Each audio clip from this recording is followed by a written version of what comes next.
One of the necessary things to do to remodel the kitchen was replace the kitchen window. The old window was largely made up of frame and not very much glass. This meant that the kitchen was pretty dark and didn't let enough light in. So in this video, I'll show you how I replaced the bay window to look like this.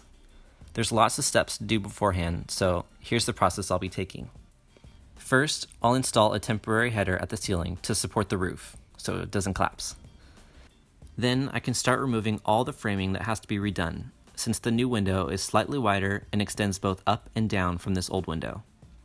Next, I can replace the framing with new king studs, a header, jack studs for the rough opening, and a sill plate. A major factor of this work revolves around the plumbing of the sink and drains. This kitchen did have a drain vent that ran around the window, but I can't use the same route because of the new framing. So I'll have to make a new path around, and we'll use the existing pipe through the roof. Once all this work is done, I can remove the old window and install the new one. There are many more aspects and techniques to installing a new window that I'll explain as we go, but this is the general process. The first thing I did was install a temporary header to support the ceiling and roof. Since I was working alone at the moment, I started in the middle with a few screws partly in the wood. Once those were in, I added more screws all over the place. I may have overdone it, but if this piece falls down, then I'll have much bigger problems. I also supported this temporary header with a few studs wedged at the bottom. Now is the time to start cutting out unnecessary framing. I ran a sawzall along the underside of the temporary header to get a straight line cut on the cripples. I decided to not mess with the cripples below the window to support it until it was time to take it out. Since it is a bay window, I built a temporary support outside to hold what stuck out from the house.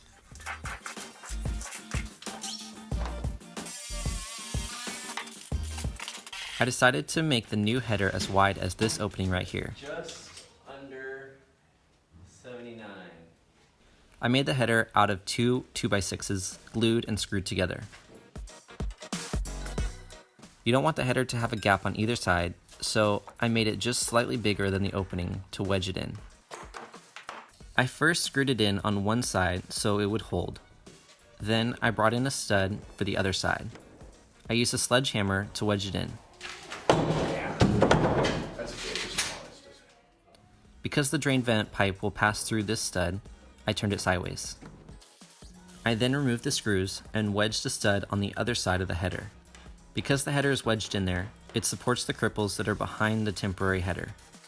I added a bunch of screws all over the place to lock in the new framing. It was then time to remove the temporary header. I removed all 500 screws holding it in place. You can see that the cripples behind it are now supported by the new header.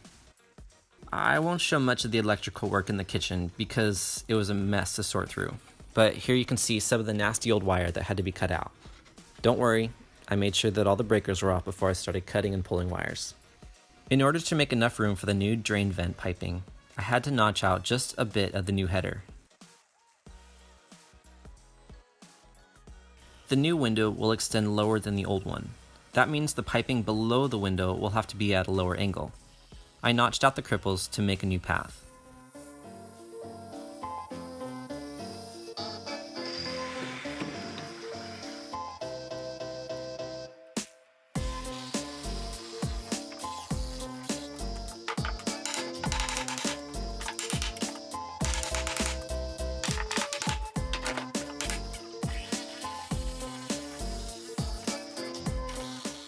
The jack stud for the rough opening needed a notch as well. I put it in place so the notch would be in the right spot. Here you can see the new path of the drain vent. This won't be used to flow water, only to vent the sewer gases out to the roof.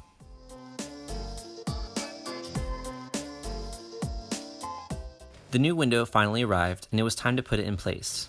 You can see that most of the rough electrical is in, and a few metal plates have been placed over the notch studs over the drain vent for extra support. I also installed the jack stud for the rough opening on the right side.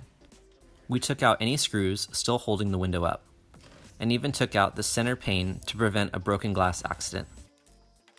Here you can see the temporary outside support for the window after moving it away. Once we loosened the window as much as we could, the only thing to do was hit it until it fell out. It's coming out.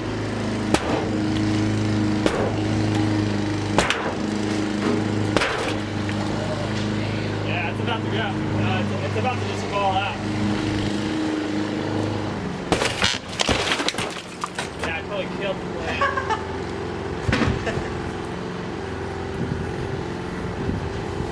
I mean, you didn't even break anything. Yeah, just like... I mean, like, his windows are all intact too. Using the rough opening as a guide, I cut the siding to make room for the bigger window. The windowsill board isn't in place yet, which is why the line isn't perfectly straight.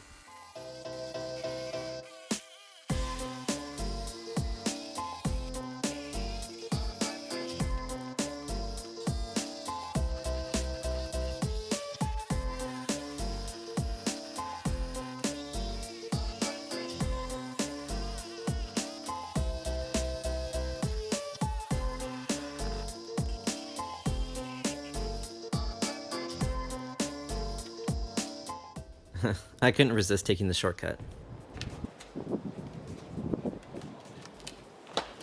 After adding the sill stud, I double-checked to make sure everything was level and measured the same corner to corner to know that it was square. This window calls for double studs on either side, so I installed that and cut away a bit more of the siding. It's important to follow the directions of the window you're installing. Each window may have different requirements.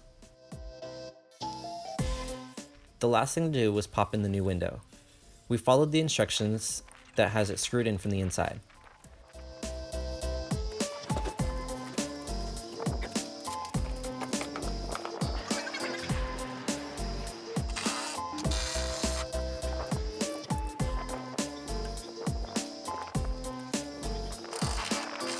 It also came with cable supports to be connected to the eaves above the window. I came back later with trim and caulking to seal those gaps from the elements until we can reface the house.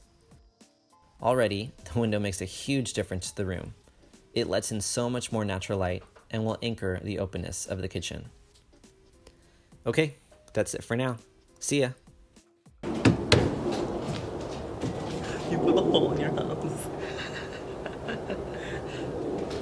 It's such an expensive thing to put a hole in. It's such a what? Expensive thing to put a hole in.